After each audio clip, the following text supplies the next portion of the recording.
Baik, kita kembali bergabung bersama Siti Khadijah Faisal yang kini berada di PPS Dewan Al-Barakah Kota Tinggi. Silakan Izzah dengan laporan. Baik, terima kasih Ardi. Ardi, apa yang saya boleh kongsikan perkembangan monsun timur laut untuk selatan di Johor ini? Ketika ini saya berada di salah satu pusat PPS di Kota Tinggi, iaitu Dewan Al-Barakah Kampung Seri Delima. Dan apa yang saya boleh kongsikan berkaitan dengan PPS ini sudah pun dibuka sejak 7 hari bulan lagi pada pukul 6 pagi, berikutan daripada hari tersebut adalah hari kemuncak banjir teruk di Kota Tinggi ini. Dan PPS ini menempatkan seramai 154 orang, terdiri daripada 35 ahli keluarga membabitkan 3 kampung, iaitu Kampung Seri Aman, Kampung Seri Delima, Kampung Seri Jaya. Dan untuk situasi di PPS ini masih lagi dalam keadaan yang terkawal, tidak membabitkan sebarang insiden ataupun kecederaan parah kepada mangsa-mangsa banjir maupun kecederaan bau maut. Dan juga untuk jika ditanya berkaitan dengan positif COVID-19, semuanya baik-baik sahaja.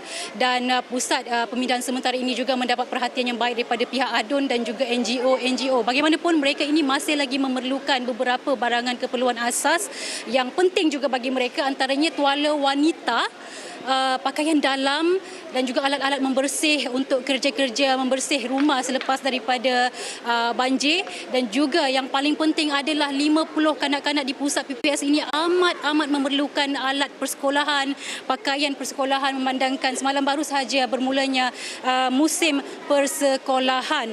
Dan untuk makluman, pihak penyelaras di sini ada memaklumkan ada ahli keluarga yang sudah pun pulang ke rumah masing-masing berikutan daripada air banjir di kawasan perkampungan Seri Delima ini sudah pun surut, kecuali di beberapa kawasan sahaja.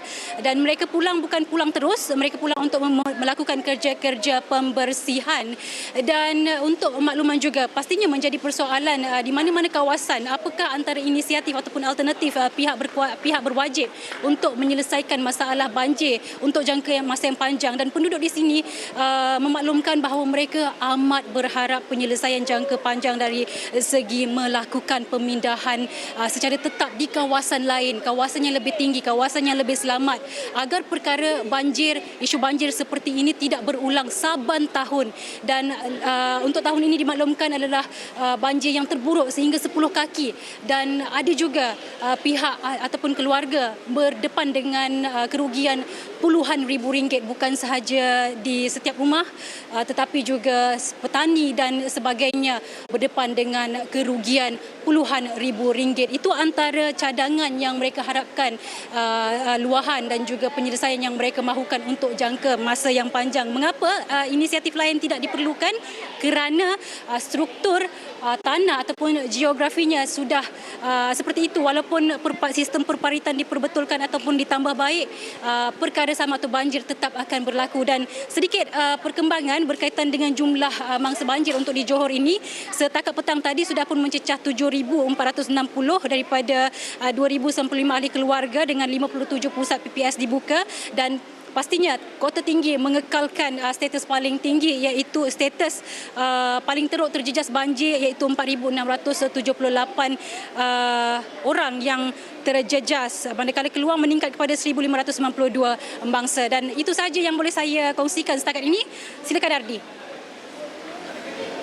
Baik, terima kasih Khadijah Faisal live dari Kota Tinggi.